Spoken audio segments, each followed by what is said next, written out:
안녕하십니까? 사랑, 희망, 생명을 전하는 복음방송 진리의 뜰입니다. 자, 이제 오늘은 24장 목수의 아들입니다. 이름부터가 좀 그렇죠? 제 오늘 이야기의 배경은 시간적으로 첫 번째 유월절 지나고 이제 두 번째 유월절 가기 전에 예수님께서 사역을 갈릴리 사역으로 이렇게 봉사하시면서 이제 예수님께서 사역을 하시면서 첫 번째로 고향을 방문하신 이야기입니다. 예수님의 고향이 어디죠? 나사렛입니다. 나사렛은 어디 있죠? 유대 지역에 있나요? 갈릴리 지역에 있나요? 갈릴리 지역에 여기 바로 나사렛입니다. 예수님께서 첫 번째 이적을 했던 곳이 가나거든요. 근데 예수님이 가나에 가시면서도 나사렛을 동네를 지나가시면서도 들리지 않으셨어요. 근데 1년 정도 사역을 이렇게 하신 다음에 이제 예수님께서 처음으로 이제 그 고향을 방문하시는 이야기입니다. 여러분들, 예수님이 그 고향인 나사렛에 방문했을 때 나사렛 사람들의 마음이 어땠을 것 같으세요? 예수님에 대한 여러 가지 소문을 듣지 않았겠습니까? 완전 개천에서 욕난 거예요. 그죠? 예수님은 나사렛 출신인데 거기서는 선한 것이 도무지 날 수 없는 곳에서 그 당시에 최고로 사람들의 입에 오르내리는 그 주요 인물이 되셔가지고 1년 만에 이제 돌아오셨을 때 이제 그들의 마음속에 예수님에 대한 기대는 엄청나게 이렇게 있는 모습. 예수께서 그들에게 나타나셨을 때 그들의 흥미와 기대는 얼마큼 됐다고요? 최고도. 도대체 어떻게 변했을까?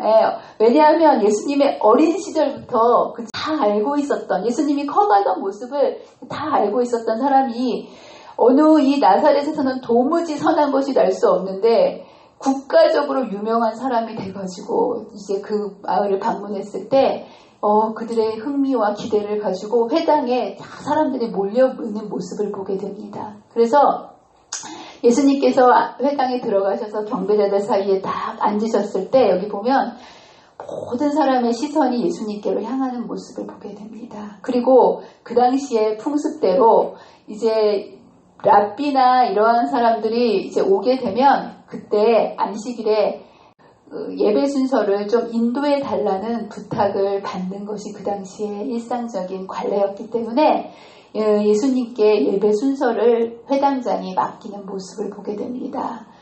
그리고 예수님께서 이제 그 부탁을 받으셨을 때 이렇게 앞에 나가셔서 성경의 두루마기를 받으셔서 성경책을 읽는 모습을 봅니다. 성경 구약에서 어떤 성경을 읽으셨을까요?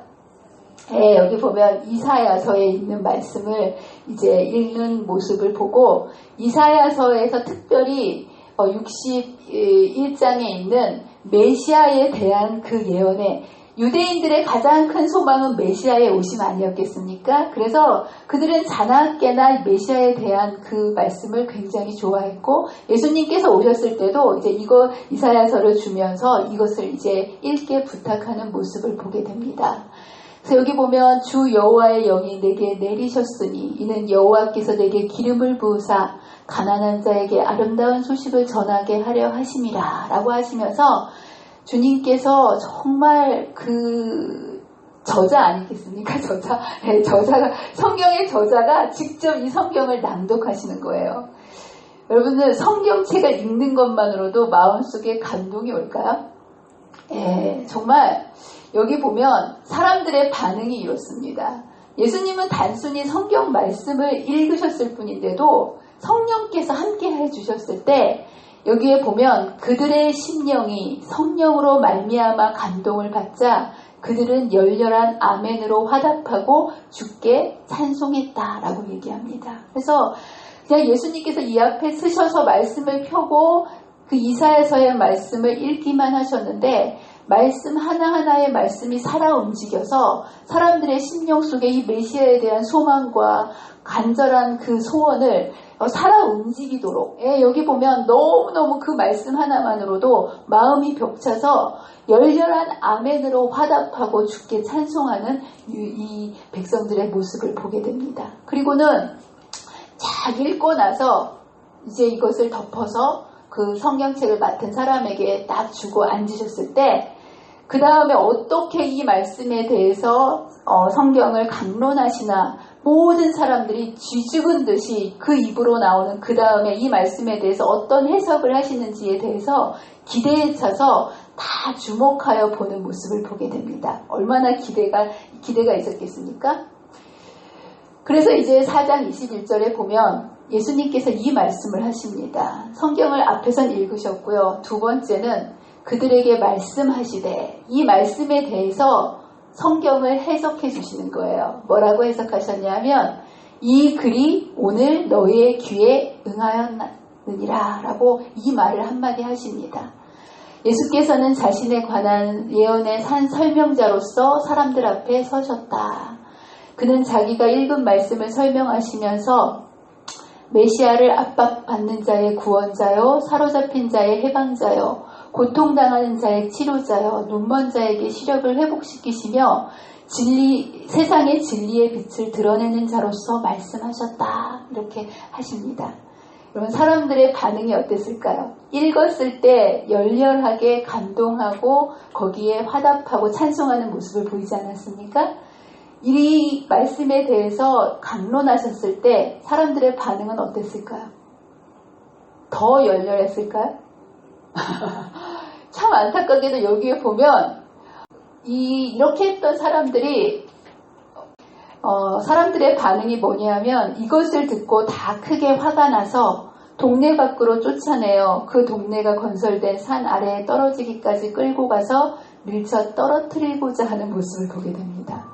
아니 앞에서 성경을 읽었을 때는 그렇게 열렬하게 반응했던 사람들이 그 말씀에 대해서 이것이 다 응했다고 얘기하는데 왜 예수님을 돌로 쳐 죽이고 밀어뜨려서 죽이려고 그랬을까요? 산 설명자로서 이 말씀에 대해서 분명하게 사람들에게 말씀하신 거거든요. 그런데 이 똑같은 말씀, 성경을 읽었을 때는 그 말씀의 열화와 같이 그렇게 환호하던 이 군중이 그것이 응했다고 그랬을 때 더 감사하게 받아들여야 되는데 이들이 왜 이것을 들었을 때 예수님을 돌로 쳐서 죽이려고 했을까요? 여기에 보면 이런 말씀이 있습니다. 사단이 그를 지배하였으며 그들은 분노하고 구주를 대적하여 고함을 질렀다. 그들은 치료하고 회복시키는 사명을 가지신 구주에게서 돌아섰다. 이제 그들은 파괴자의 속성을 드러냈다. 성령께서 역사하실 때 그들은 성경 말씀 읽는 것만으로도 감동했지만 그들의 마음속에 사단이 그들을 지배하였을 때 그 자리에서 순간적으로 그들의 마음이 예수님을 거부하고 돌로 치려는 모습을 보게 됩니다. 왜 순간적으로 이들은 예수님을 받아들이지 않고 사단이 그들의 마음을 지배하게끔 하는 것이 왜 그랬을까요? 왜 그들이 뜨거움과 기대를 가졌던 나사렛 사람들의 반응이 이렇게 한순간에 돌변하게 된 이유가 뭘까요? 여기에 보면 첫 번째로 그들의 자부심이 손상되었기 때문이라고 얘기합니다. 이들의 머릿속에는 그렇게 했던 그런 모든 것들이 이 가난한 자, 또 포로된 자 이런 것들이 대상이 누구라고 이제까지 생각했다라는 거예요? 자기네들은 선민으로서 그쵸? 아무 대상이 아니고 뭐냐면 이방인들, 죄인들, 그쵸? 예, 이러한 부도덕한 이런 사람들에게 응해야 되는 말씀이라고 자신들과는 상관없는 말씀이라고 생각했는데 예수님은 그 말씀을 누구라고 얘기했다라는 거예요? 바로 너희들이다라고 얘기했을 때 자신들이 그렇게 포로되고 죄인이고 연약한 사람들이라고 얘기했을 때 여기에 보면 뭐라고 얘기했다라는 거예요? 그들의 자부심은 손상을 입었으며 공포심이 일어났다. 예, 이제까지 그들이 생각했던 그 이방인들에 대한 그죠?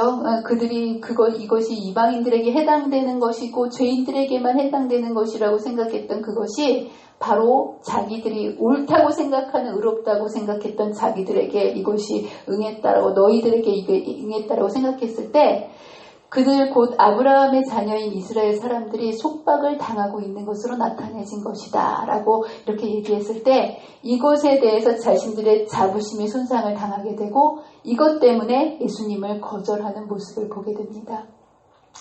또 한 가지는 뭐냐 하면 그들이 보면 이 말씀을 다 듣고 나서는 뭐라고 얘기한다고요? 예, 그 은혜로운 말씀을 다 듣고 나서 한마디로 뭐라고 무시를 해버리는 거예요? 이 사람이 은혜스럽긴 한데 결국 누구냐? 요셉의 아들이 아니냐. 어쩔 수 없다라는 인간의 어떠한 편견과 그쵸? 예, 이러한 선입견을 가지고 예수님을 바라보았을 때 예수님께서 진리를 가지고 그들에게 다가오셨지만 거부하는 모습을 보게 됩니다. 그들이 기다렸던 메시아는 어떤 메시아였을까요? 로마로부터 구원하는 강력하고 멋지고 그쵸 이런 그런 메시아를 기다리고 있고 그들의 머릿속에는 그런 메시아에 대한 편견으로 가득 차 있었는데 그렇게 초라한 집안 출신이었고 정말 겉모습도 초라했던 그런 예수님을 뭘로 하고 싶지 않았다는 거예요? 받아들이고 싶지 않았던 그들의 모습, 그들의 편견과 선입견이 너무 깊어서 눈으로 보이는 그분의 모습 속에서는 그분을 진리로 받아들이고 싶지 않은 모습을 보게 됩니다. 그러면서 그분의 말씀 속에 생명이 있고 능력이 있음에도 불구하고 그들의 선입감이 그것을 넘어서는 그쵸? 예, 그것으로 이 사람이 요셉의 아들이 아니냐라는 단 한마디 말로 예수님을 무시하는 모습을 보게 됩니다. 그래서 여기 보면 메시아의 영광을 자기 자신의 것으로 주장한 자는 목수의 아들이요 그의 아버지 요셉과 함께 일하던 자였다. 그들은 그가 유년기에서 청소년기로 청년기에서 장년기로 자라나는 것을 보았다. 그의 생애가 비록 흠이 없었지만 그들은 그를 약속된 자로 믿으려 하지 않았다라고 얘기합니다. 이게 얼마나 슬픈 일입니까? 그렇죠? 여러분들 우리는 다른 사람을 살인하고 다른 사람의 물건을 훔치고 이런 것들이 큰 죄라고 생각합니다. 그리고 편견과 이런 자부심을 죄라고 생각하지 않고 살아갑니다. 그런데 여러분 우리의 운명을 결정짓는 것은 사실 그러한 눈에 보이는 죄들이 아니고요. 우리의 마음속에 깊이 있는 이 편견과 자부심. 여러분 편견이라는 게 뭐냐면 이렇게 바른 생각이 아니고요. 치중된 생각이라는 거예요. 그리고 선입견이라는 게 뭡니까? 먼저 들어간 생각, 이런 생각이 여러분이 마음속에 가득 차 있으면 진리라는 것이 이 안에 들어가려고 할 때 들어갈 수 있다고요? 없다고요? 절대로 없습니다. 절대로. 제일 무서운 게 선입관과 편견이고요. 자부심입니다. 이런 것들을 가지고 있는 사람들에게는 절대로 뭐가 들어갈 수 없다는 거야? 진리의 빛이 들어갈 수 없는 모습을 보게 됩니다. 여러분 생각해 보십시오. 예수님이 오셨습니다. 진리이신 예수님 아니십니까? 그분 자신이 이 땅에 오셨음에도 불구하고 사람들의 마음속에 이 진리에 대한 그쵸? 이 진리 자체가 오셨는데도 마음속에 자부심과 편견과 선입감이 있었을 때는 눈앞에 보이는 예수님을 알아볼 수 있었다고요? 없었다고요? 정말 너무나 안타까운 모습을 보게 됩니다. 그래서 여기 보면 여러분 선입감이 마음속에 있는 마음에는 절대로 진리가 들어갈 수 없습니다. 그리고 이 선입관은요, 여러분 알고 계셔야 돼요. 사람의 힘으로 제거할 수 있을까요? 없을까요? 없어요. 이거는 사람의 힘으로 이게 단단히 들어간 인간에서 한 번 머릿속에 들어간 이 생각은요, 그리고 이게 굉장히 무서운 거지만 사람이 인식할 수도 없거니와 그것을 제거할 수도 없습니다. 그래서 여러분들 사람은요, 죄 때문에 죽는 사람은 하나도 없습니다. 왜 그럴까요? 죄에 대한 모든 것은 십자가에서 예수님께서 죄의 모든 문제를 해결해 놓으셨기 때문에. 그런데 사람이 그렇다면 왜 멸망하게 되냐면 바로 이 선입관과 이걸 한마디로 선입관 그리고 자부심은 교만입니다. 그렇죠?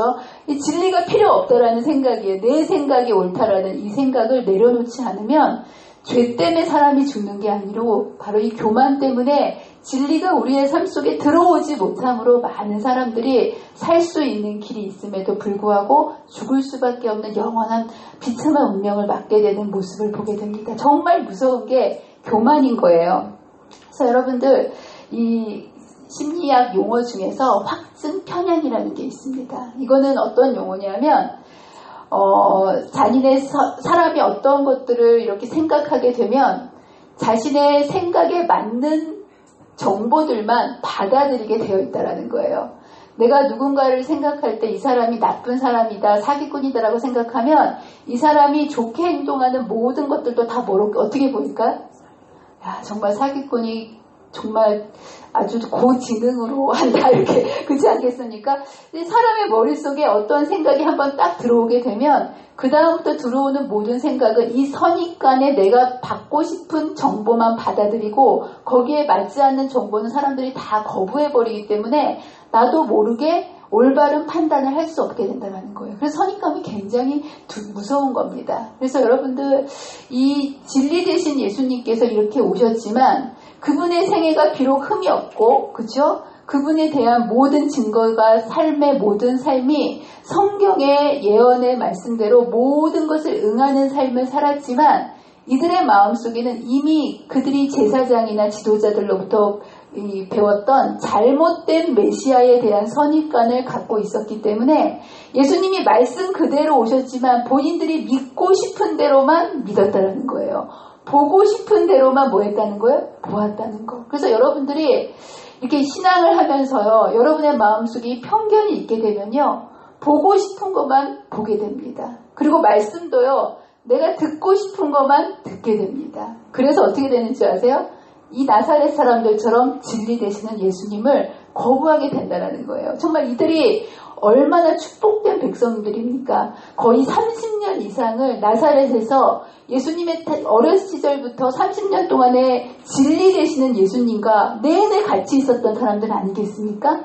그런데 이러한 놀라운 특권을 부여받았던 사람들조차도 그들의 마음속에 이 선입관과 편견과 자부심을 내려놓지 못했을 때 그분을 알아보지도 받아들이지도 못하고 눈앞에 있는 그분을 뭐냐면 거절하고 돌로 치려고 하는 모습을 보게 됩니다. 예, 아까 그 편견이 이런 거예요. 새 나라에 대한 예수의 가르침과 그들이 장로들에게 들었던 그것과는 얼마나 큰 대조를 이뤘던가. 그렇죠? 이 장로들도 지도자들도 제대로 된 말씀을 백성들에게 가르쳐 줬어야 되는데 그들이 원하던 것만 듣고 원하던 것만 가르침으로 온 나라 전체가 이러한 심각한 편견과 자부심에 빠진 모습을 보게 됩니다.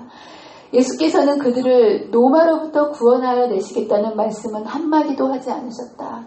이 백성들은 율법을 지켰다고 자랑하였으나 이제 그들의 뭐가 손상을 받았으므로 편견이 손상을, 그들이 원했던 그런 메시아가 아니었기 때문에 그들은 곧 살인을 저지를 것 같았다. 그러면서 그들은 가난과 비천함에서 일어난 그가 보통 인간 이상의 사람이라는 것을 인정하려 하지 않았다.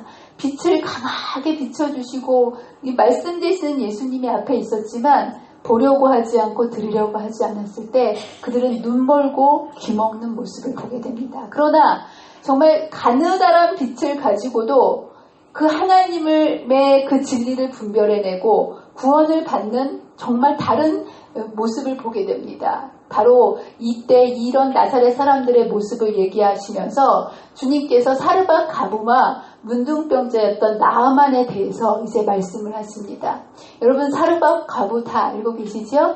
이 두로와 시돈 지역에 이방인 여인이었어요. 예, 그리고 가뭄이 극심할 때 이스라엘 땅에도 수많은 과부들이 있지 않았겠습니까? 피할 곳도 많이 있고. 그런데 엘리야가 어디에 가서 피난처를 삼았던 거예요?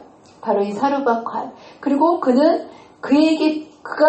하나님에 대한 빛을 얼마나 가지고 있었겠습니까? 정말 가느다란 빛밖에 갖고 있지 않았지만 그가 받은 빛에 자신의 삶을 다 열어놓고 그 빛을 순종하고 받아들이는 모습을 보게 됩니다. 그래서 여기 보면 그는 자기가 받은 빛을 쫓았으며 하나님께서 당신의 선지자들을 통하여 내신 더욱 큰 빛에 마음의 문을 열고 있었기 때문에 은총을 입었었다. 그래서 여러분들 우리는요 빛을 많이 받는 게 중요한 게 아니에요. 말씀을 많이 듣는 게 중요한 게 아닙니다. 여러분들 제가 아까도 말씀드렸지만 말씀을 듣고 그 말씀에 순종하지 않으면요, 모래 위에 집을 지은 거나 마찬가지인 거예요. 예, 여기 보면 이 여인은요, 하나님에 대한 지식을 많이 알고 있지는 않았어요. 그러나 그가 알고 있는 그 빛에 대해서는 100% 순종했다는 거예요. 예, 그래서 이 얘기를 이렇게 얘기합니다. 또 하나는 이제 나아만 아시죠? 나아만 장군도 아람의 그 군대 장관으로서 하나님을 알 수 있는 기회에, 말씀에 접촉할 수 있는 기회가 많지 않았습니다. 그러나 그는 뭐 했다는 거예요? 자기가 옳다고 깨달은 것에 어떻게 했다고요? 충실하였으며 자기가 도움이 크게 필요하다는 것을 느꼈다라는 거예요. 여러분들도 내가 정말 죄인이고 하나님의 도움이 필요하다는 것을 문둥병자인 이 나아만이 낫기를 원하는 그 간절한 심령처럼 여러분이 그렇게 죄로부터 낫기를 원하십니까? 원하십니까? 네, 여러분이 문둥병자 나아만이 얼마나 낫고 싶었겠어요. 그렇죠? 이 문둥병자가 그 병으로부터 이 낫고 싶은 심정은 여러분 상상을 초월할 것입니다. 근데 여러분들은 이 문둥병은 우리의 어떤 육체를 이렇게 망가뜨리지만 여러분의 삶을 망가뜨리는 이 죄의 문둥병에 대해서 여러분은 얼마나 마음속으로 낫고 싶은 간절함이 있는지 이 저녁에 여러분의 삶을 되돌아보게 되시기를 바랍니다. 여기에 보면 정말 자기의 도움을 크게 필요하다는 것을 그가 느꼈을 때, 그렇죠? 마음을 열고 간절한 마음으로 받아들였을 때 그의 자부심, 사실 이 나아만은 귀족이었고, 그렇죠? 군대 장관이지 않았겠습니까? 그는 높은 지위에 있었고 많은 것을 갖고 그의 자부심을 가질 수도 있었지만 하나님 앞에서, 그렇죠? 자기가 옳다고 깨달았을 때, 그 빛이 주어졌을 때 하나님 앞에 납작 엎드리는 모습을 보게 됩니다. 그래서 여기 보면 그렇게 간절하게 열린 그 마음을 여기에 보면 그는 하나님의 은혜의 선물을 받을 만한 상태에 놓여 있었다라고 얘기합니다. 여러분, 우리가 하나님의 은혜는요, 거저 주시는 거 아니겠습니까? 은혜는 거저 주시는 거예요. 그런데 이거는 우리가 간절히 원할 때 주시는 거고, 바로 이 나아만 장군이 그렇게 그가 병을 낫고자 하는 그런 간절한 심령을 가졌을 때 여기에 보면 자기의 문둥병에서 깨끗함을 얻었을 뿐만 아니라 뭐도 깨달았다는 거예요? 참된 하나님을 알게 된 영원한 생명을 얻게 되는, 하나님 앞에서 자기가 알고 있는 그 빛에 순종하고 받아들이고 그대로 하나님 앞에 나아갔을 때 그는 육체의 병만 회복된 것이 아니라 영원한 생명이신 하나님을 알게 되는 축복을 받는 모습을 보게 됩니다. 그래서 여기에 보면 하나님 앞에서의 우리의 입장은 분명히 뭐라고 얘기합니까? 우리가 받은 빛의 분량에 따른 것이 아니라 받은 빛을 뭐하는 것에 달려있다? 활용하는 것에 달려있다. 그래서 여러분들이 진리의 백성이라고 여러분 너무 자부심을 갖지 마세요. 네, 여러분, 우리 교회가 진리 교회는 맞습니다. 그런데 여러분들, 정말 여러분들이 기억해야 될 것은 우리들이 이 진리라는 이 진리를 가지고 있고 열심히 성경을 읽고 기도를 하고 이런 많은 종교생활, 신앙생활에 익숙해지는 것은 참 좋은 일이지만 이러한 진리, 생명, 빛 대신 이런 모든 것들을 통해서 예수님을 깊이 알아가는 것에 실패한다면 여러분들이 열심을 내는 그 종교적인 행동을 때문에 여러분도 모르는 사이에 이러한 종교적인 신앙의 모습들이 주님께 나아가는데 장벽을 쌓고 있다는 거예요. 그래서 여러분들이 말씀을 열심히 읽고 기도하고 교회에 열심히 봉사하는 이러한 모든 신앙의 생활들이 이것을 통해서 예수님께 나아가고 예수님을 만나는 것으로 작용하지 않으면 이것이 여러분에게 하나의 의로 작용해, 인간의 의로 작용해서 주님께서 주시는 빛이 들어올 수 없는 딱딱한 의의 벽을 인간의 의의 벽을 만들어서 주님이 우리의 삶에 들어오지 못하게 하는 커다란 장애물이 된다는 거예요. 정말 무섭지 않습니까?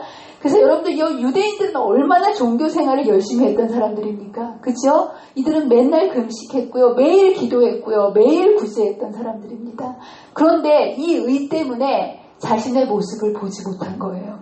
예, 이 의라는 것이 자칫 잘못하면, 이것을 통해서 예수님을 만나지 못한다면 이런 종교적인 열심들은 반드시 인간의 의를 쌓는 것을 통해서 우리로 하여금 진리이신 예수님께 나아가지 못한다라는 거. 그래서 여러분들 우리들의 신앙생활을 하면서 성경을 열심히 읽는 것도 중요하고 기도를 열심히 하는 것도 참 중요하지만 이러한 모든 것들이 우리 안에 예수님을 만나게 하고 예수님의 성품을 닮아가는 것이 되지 않는다면 이것 때문에 우리는 망하게 된다는 거예요.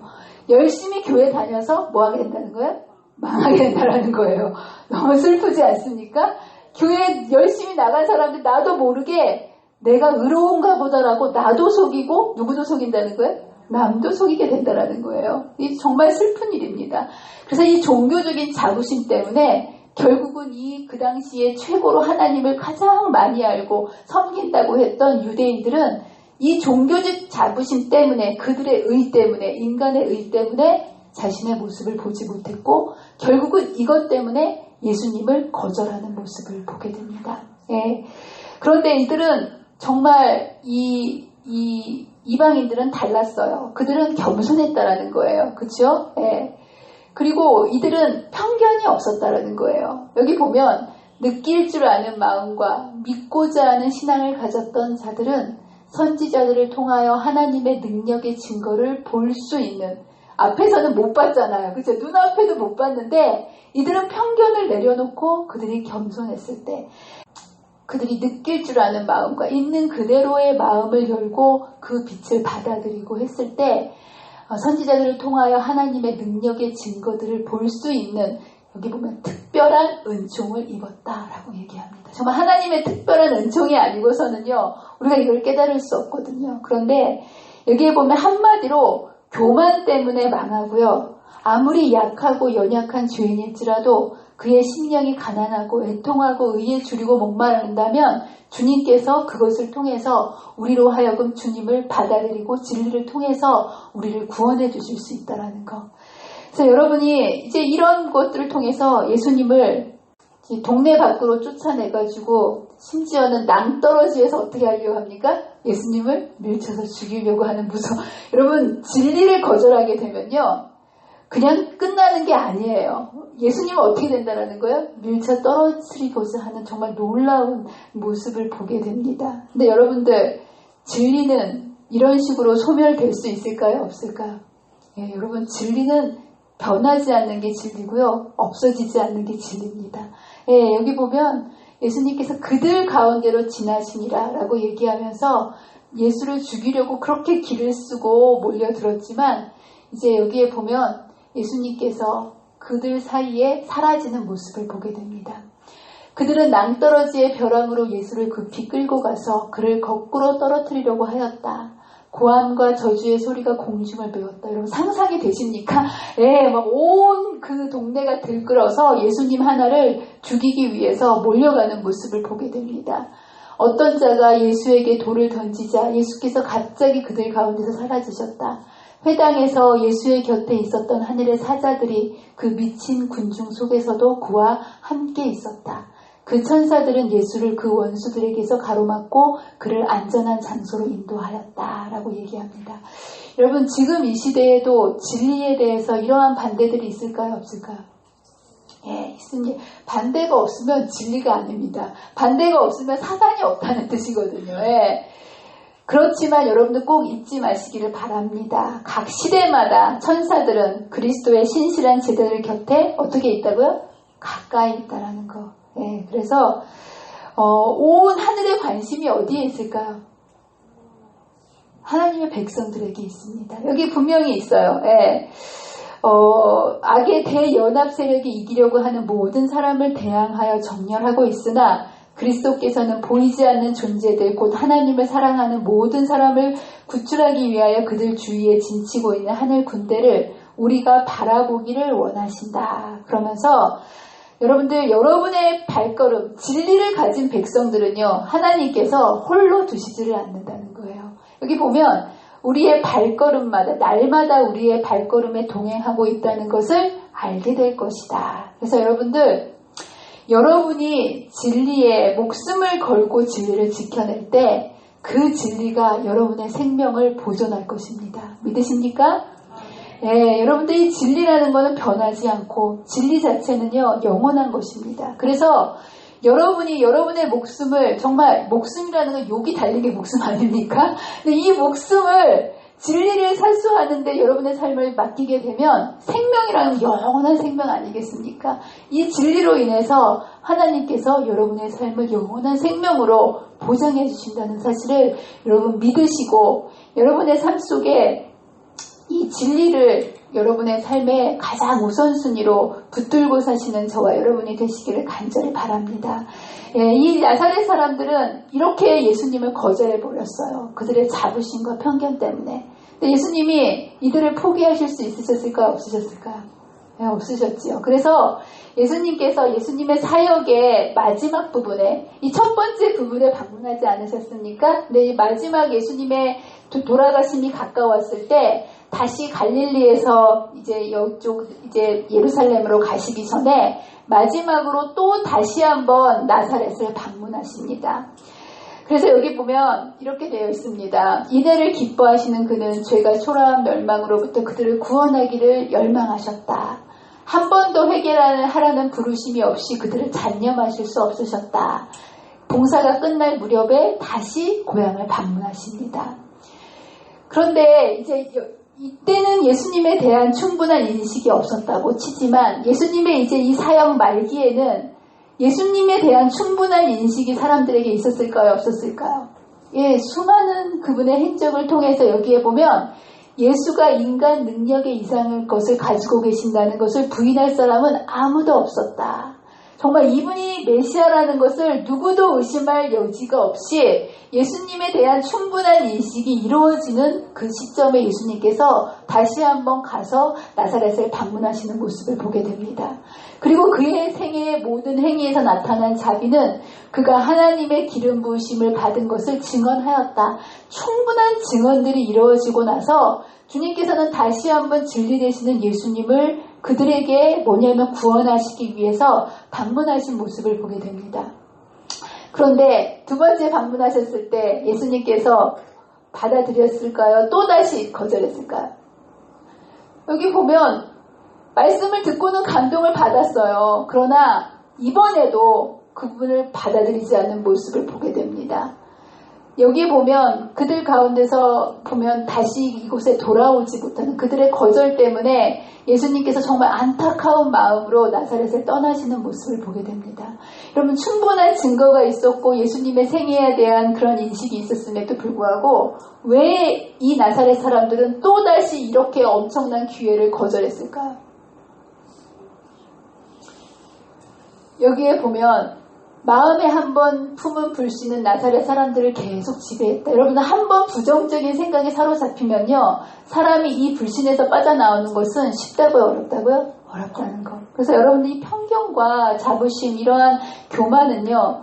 인간의 힘으로는 도저히 빠져나올 수 없습니다. 이들이 한 번 거절했을 때 이제는 온 국가적인 불신을 낳게 되는 모습을 보고 이제 거절을 하는 모습을 보면서 여기 보면 뭐라고 되어 있느냐면 그들에게 자부심과 편견 때문만은 아니었다고 얘기합니다. 예, 여기에 보면 예수님의 생애에 외형적인 연관이 결여되어 있었기 때문만은 아니었다. 그럼 도대체 또 어떤 이유 때문에 거절을 했는가?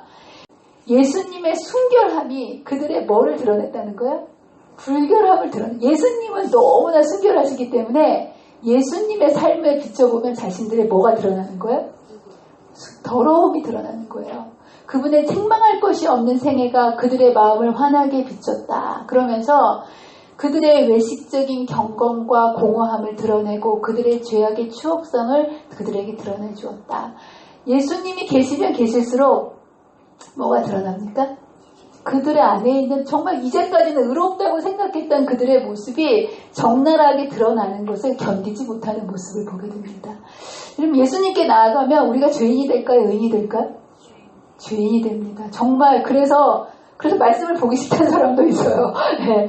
네, 여러분들 이들이 예수님께 나아가 예수님이 계시면 계실수록 예수님 없었을 때는 정말 괜찮은 사람이었는 것 같았는데 예수님의 모습을 보니까 자신들의 모습이 적나라하게 드러나니까 예수님을 받아들이고 싶지 않았던 거예요. 두 번째는 뭐냐면 그분이 주시는 교훈들이 그들의 품성의 결함을 드러냄과 동시에 자기 희생을 요구했다라는 거예요. 여기 보면 그리스도의 교훈은 그들의 품성을 드러냈고 회개를 요구했다. 그들이 예수님의 교훈을 받아들인다면 그들의 행습은 변화되어야 하며 그들이 품었던 희망은 포기되어야 한다. 그들은 하늘의 영예를 받기 위하여 인간의 영예를 희생해야 한다라고 얘기하면서 그 말씀이 우리의 삶에서 받아들여지려면 자기네들이 원했던 그 메시아에 대한 모든 것을 포기해야 되기 때문에 그들이 원했던 대로 예수님께서 오지 않았을 때 그들은 희생할 수 없고 자신의 그런 것들을 내려놓을 수 없었기 때문에 예수님을 거절하는 모습을 보게 됩니다. 세 번째는 뭐냐면요. 만약 예수님께서 오셔서 바리새인들과 그들의 삶을 칭찬하셨더라면 이들은 예수님을 받아들였다라고 얘기합니다. 그런데 예수님께서는 그들의 허식과 어떠한 인간의 그러한 그 경건들, 외식들을 드러내시고 그들의 잘못들을 얘기하셨을 때 그들은 화가 났다라고 얘기합니다. 그런데 반대로 그들이 무시했고 죄인 취급했던 이러한 이방인들에 대해서 관심을 가지고 그런 게 가까이 하시는 모습을 보았을 때 그들은 화를 내는 모습을 보게 됩니다. 만일 그리스도께서 바리새인들에게 주의를 돌려서 그들의 학식과 경건을 칭찬하셨다면 그들은 그분을 기쁨으로 환영했을 것이다. 그들은 자신들을 미워하고 배격했던 바로 그 사람들에게 예수께서 관심을 두시는 것을 보았다. 이 사실은 그들의 교만한 마음에 최악의 감정을 격발시켰다라고 얘기합니다. 자기 희생을 요구했고요. 그들이 품었던 그것들을 포기해야만 됐기 때문에 예수님을 거절하는 모습을 보게 됩니다. 여러분도 진리가 왔을 때 내 삶을 포기하기 싫어서 진리를 거절하지는 않습니까? 많은 사람들이 그 진리가 옳다라는 건 알고 있지만 내가 살아가던 이 방식을 내려놓지 못하기 때문에 정말 진리로부터 돌아서는 많은 사람들의 모습을 나사렛 사람들의 모습뿐만 아니고 우리가 지금 살아가는 우리의 삶 속에서도 내가 이것을 받아들이게 되면 이것을 희생하고 포기해야 되기 때문에 그 영원한 진리, 영원한 생명을 주는 그 진리에 대해서 돌아서는 많은 사람들의 모습을 나사렛 사람들의 모습에서 보여주고 있습니다. 그래서 여러분들이 진리라는 거, 제가 이것을 이렇게 보면서 가인과 아벨이 생각이 납니다. 여러분, 가인이 왜 아벨을 쳐 죽였을까요? 아벨이 뭐 잘못해서 쳐 죽였을까요? 가인이 왜 죽었어요? 가인이 왜 아벨을 죽였습니까? 아벨을 보면 볼수록 자신의 죄가 드러나는 거예요. 그렇지 않습니까? 정말 아벨의 그 순결한 모습 속에 아벨이 없으면 자기도 좀 괜찮은 사람일 텐데 아벨의 그 말씀대로 살아가는 그 모습 속에서 자신의 죄가 드러나기 때문에 눈에 가시 같은 아벨을 죽이는 모습을 보게 됩니다. 그리고 또 아벨을 죽였던 것은 자기 희생을 요구하기 때문입니다. 정말 자기가 이제까지 농사하고 열심히 했던 그거 아니겠습니까? 하나님의 말씀대로 살기 위해서는, 진리대로 살기 위해서는 자기가 열심히 일하고 노력하고 했던 그 재물을 바치는 대신에 말씀에 하신 어린 양을 잡아서 드렸어야 되는 거예요. 그렇죠? 그런데 이제까지 자기의 그런 희생과 노력을 내려놓고 싶지가 않았던 거예요. 자기식의 그런 것들을 붙잡고 있었을 때 그는 진리를 거절하는 모습을 보게 됩니다. 그리고 결정적으로 그로 하여금 동생을 죽이게 했던 그 노여움은 뭐냐면 하나님께서 자기의 재물은 거절하시고 누구의 재물만 받으시는 거예요? 아벨의 재물을 받으셨을 때 이 바리새인의 정신과 너무나 똑같은 거예요. 그랬을 때 그 분노가 폭발하여서 의로웠던 아벨을 죽이고 마는, 예수님도 이러한 것들 똑같은 이유 때문에 나사렛 사람들에게 거절당하시는 모습을 보게 됩니다.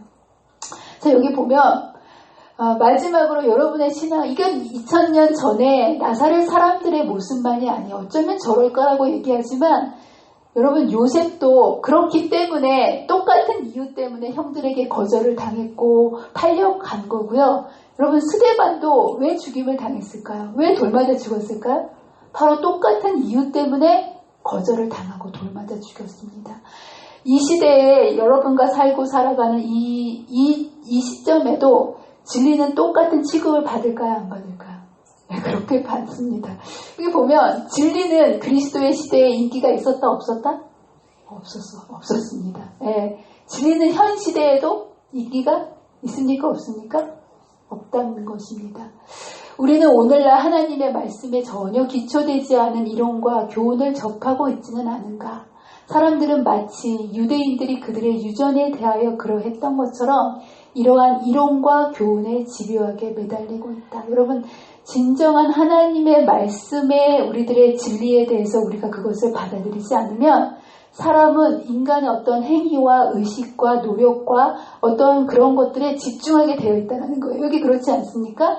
참된 경건이 쇠퇴함에 따라 그들은 자신의 유전과 뭐를 더 엄격하게 소화했다는 거예요? 의식들.